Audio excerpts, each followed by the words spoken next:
There's a very common expectation that you find in many spiritual movements, and it is that spiritual growth is a process that leads towards an ultimate state. Just think about that one.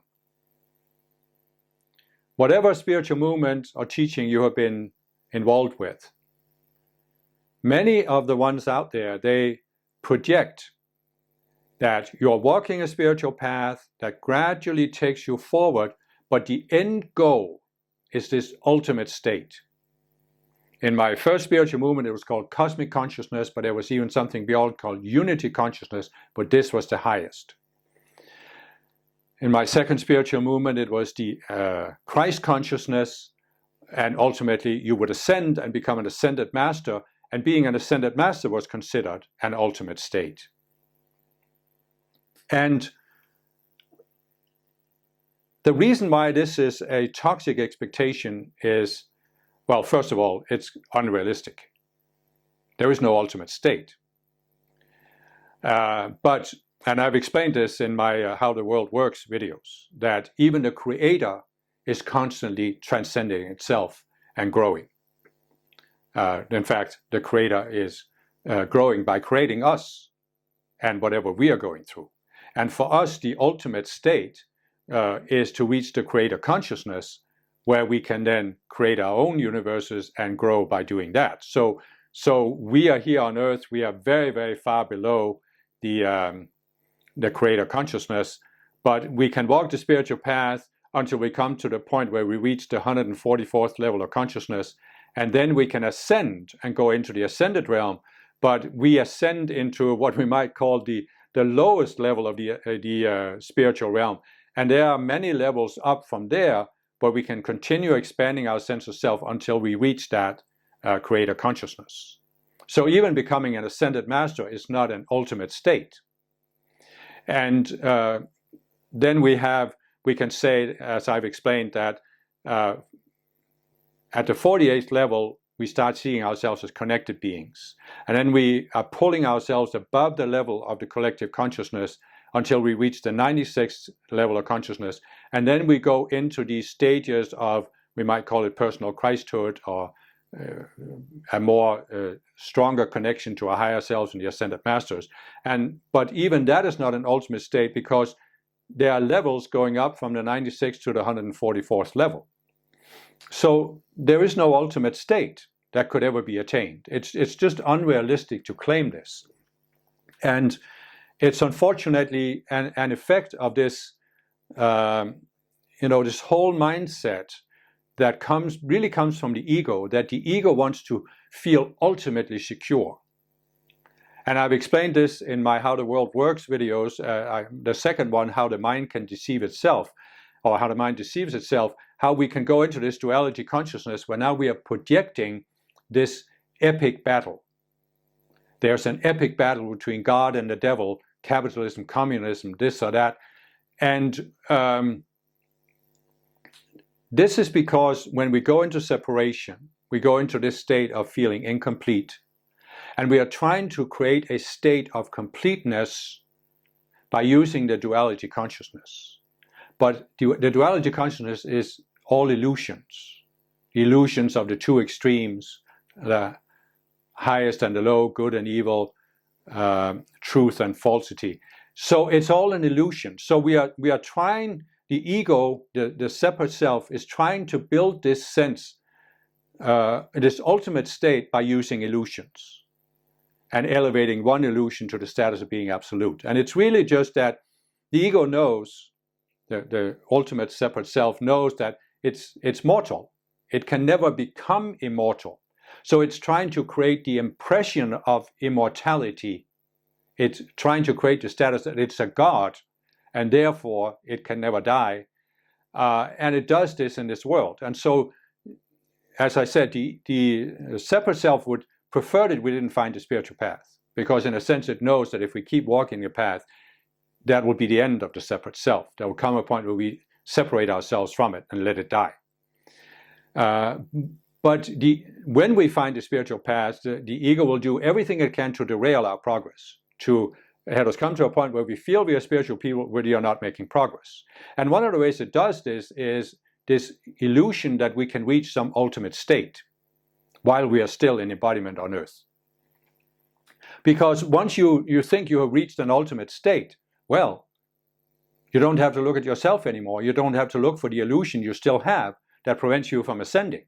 You could theoretically be at the 144th level of consciousness, and you experience that you are at a much higher level than you were when you started, and therefore you think you are now in an ultimate state, and you don't have to look at that for that last illusion, and then you can stay there, theoretically. I mean, it's very difficult to do when you reach that level, but nevertheless, theoretically. So what has happened to some people, both people who have set themselves up as gurus and people who are followers, is that they think they have reached some ultimate state based on the outer teaching, based on the practice. They think they've reached this ultimate state, and now they are enlightened or they are awakened, and therefore what does that mean? It means I don't have to look at myself now.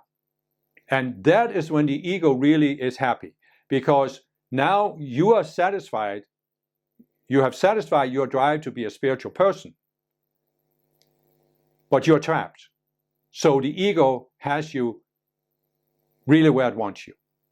You're paralyzed. You think you're spiritual, you're not looking at yourself, therefore you're not growing, and therefore the ego has control over you. And it's just it's one of those things where if people go into this illusion, almost impossible to get them out of it. No matter what you say, they can always come up with an excuse, they can always come up with some explanation, they can always push it aside. And one of the things they will typically say is, well, you're just not as evolved as I am. That's why you can't see that this is an ultimate state. You are not there. You are not in the state I'm in. Therefore, who are you to tell me? And how can a person get out of this? You certainly can't do anything to help them out of it. But what you can do is you can say, okay, but it's not my responsibility to help somebody else, but I can at least look at myself. Do I have this expectation? Do I think it's possible? And the other aspect of this expectation is that you can literally chase it for the rest of your lifetime. You can chase this. It's one of these expectations, again, it's by no means certain that you will be disappointed by this expectation, because you can keep maintaining it for the rest of your lifetime, where you're always chasing that carrot hanging at the end of the stick. And so, but there are, of course, people that sometimes get disappointed, where they say, well, now I've done everything the guru told me to do, and I've still not reached this ultimate state. Maybe it's just all false. And some people have left the path because of it. But so it's very constructive to look at this expectation and say, is it really realistic? And the real problem with this expectation is that it often prevents people from doing what I have been talking about, looking at themselves. Because you think that by looking forward, by looking towards the goal, that's all I have to do.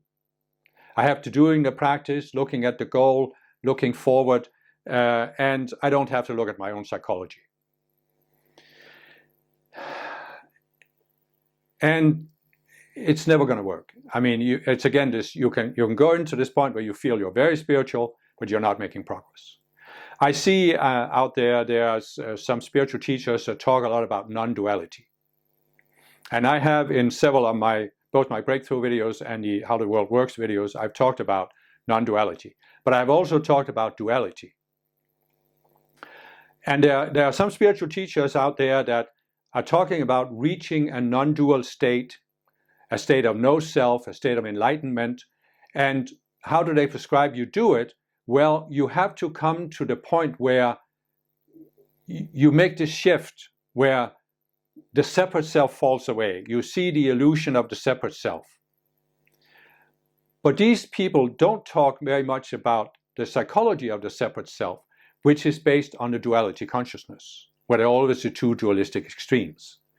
And what I've come to realize in myself is that the only way to be free of the duality consciousness is to consciously see these separate selves that are based on duality, see the illusion, and consciously dismiss it.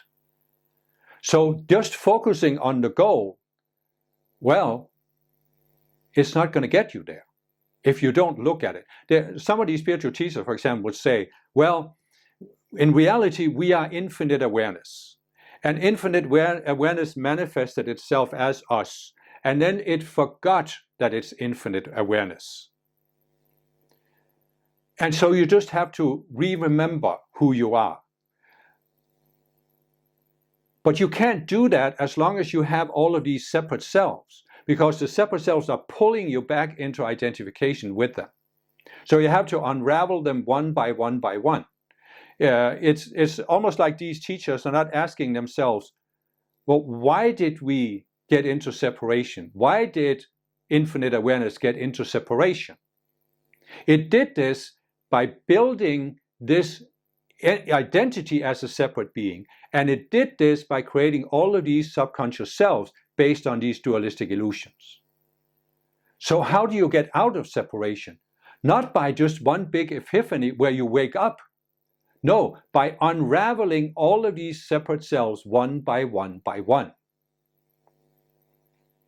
And so I'm not saying that some people couldn't have done this in a past life, and therefore they can do it, they can have this breakthrough in this one. But I see some people out there who seem to think that they had a very dramatic experience, and I'm not saying it wasn't a genuine experience, but now they think they're home free.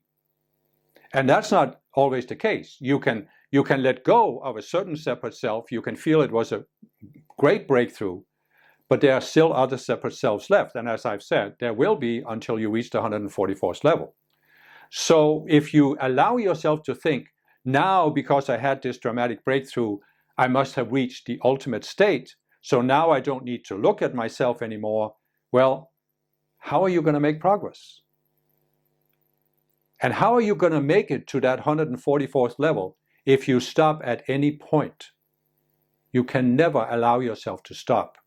But that's what this expectation that there's an ultimate state, or especially the expectation that you reach some ultimate state, that's what it does to you. It stops you. And if it stops you on the last step, you can't ascend. So you have to re-embody, go through it all over again. And if that's not what you want to do, you have to keep looking for that next illusion.